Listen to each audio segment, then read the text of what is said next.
রহস্য গল্প ছায়ামানব। শুভম একদিন বিকেলে শহরের পুরনো লাইব্রেরি গিয়েছিল।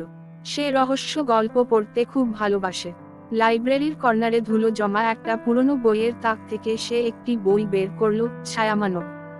বইয়ের পাতাগুলো ছেঁড়া ছেঁড়া, কিন্তু রহস্যময় গল্পগুলো যেন জীবন্ত। সেদিন রাতে শুভম বইটি পড়তে শুরু করলো। প্রথম গল্পে লেখা ছিল, যদি তুমি এই গল্প পড়তে শুরু করো, তবে সাবধান, মাঝরাতে ছায়ামানব তোমার জানালার পাশে দাঁড়িয়ে থাকবে। শুভম হাসল। এগুলো শুধু গল্প, কিন্তু রাত বাড়ার সাথে সাথে তার ঘরের পরিবেশ অদ্ভুত ঠান্ডা হয়ে এল। ঘড়ির কাঁটা তখন ঠিক 12টায়। হঠাৎ জানালার কাছে কারো ছায়া পড়ল। শুভম বুক ধড়ফড় করতে করতে জানালার দিকে তাকালো। সেখানে একজন লম্বা ছায়া মূর্তি দাঁড়িয়ে। সে চোখ বন্ধ করে ফেলল। কয়েক সেকেন্ড পর চোখ খুলে দেখল কেউ নেই। পরদিন সকালে শুভম লাইব্রেরির বৃদ্ধ গ্রন্থাগারিকের কাছে গিয়ে বইটি ফেরত দিতে চাইল। লোকটি বই দেখে চমকে উঠল। এই বই, এটা তো বহু বছর আগে হারিয়ে গিয়েছিল। তুমি কোথায় পেলে? শুভম বলল, লাইব্রেরির কর্নার থেকে। কেন? বৃদ্ধ লোকটি ফিসফিস করে বলল, এই বইয়ের শেষ পাঠকও তোমার মতোই জানালার পাশে ছায়া দেখেছিল। তারপর সে একদিন রহস্যময়ভাবে উধাও হয়ে যায়। শুভম লাইব্রেরি থেকে তাড়াতাড়ি বেরিয়ে এল, কিন্তু বুকের ভেতর কেমন যেন অস্বস্তি লাগছিল। রাতে সে ঘরে ফিরে এসে ঘুমানোর চেষ্টা করল, কিন্তু ছায়ামানবের গল্পটা মাথা থেকে কিছুতেই বেরোতে চাইছিল না। রাত তখন প্রায় 2টা।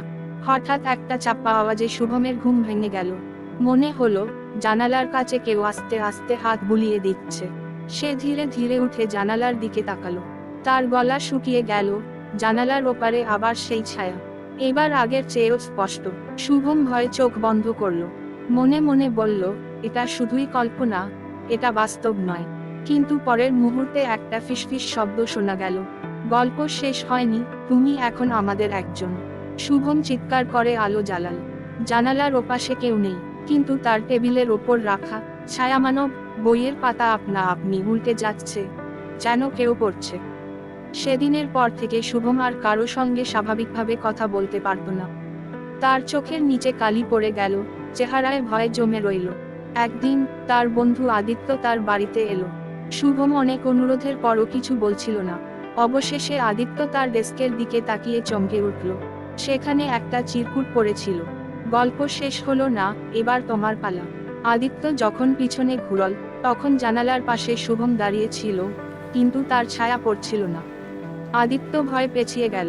শুভমের মুখ অদ্ভুত রকমের ফ্যাকাশে, ঠোঁটের কোণে হালকা হাসি। কিন্তু সবচেয়ে ভয়ঙ্কর ব্যাপার ছিল, তার শরীরের ছায়া কোথাও পড়ছিল না। শুভম, তুই ঠিক আছিস? শুভম ধীরে ধীরে এগিয়ে এলো। তার গলায় একটা অদ্ভুত ফিসফিস আওয়াজ। আমি ঠিক আছি, কিন্তু তুই বেশি দেরি করে ফেলেছিস, আদিত্য। তারপরই হঠাৎ করে ঘরের আলো নিভে গেল। অন্ধকারে আদিত্য আতঙ্কে চিৎকার করতে গিয়েও পারল না।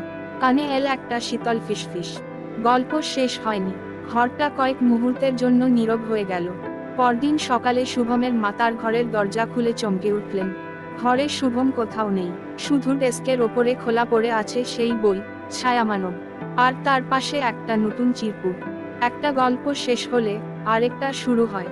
কিন্তু আশ্চর্যের ব্যাপার, এবার সেই গল্পে নতুন একটা নাম লেখা ছিল, আদিত্য।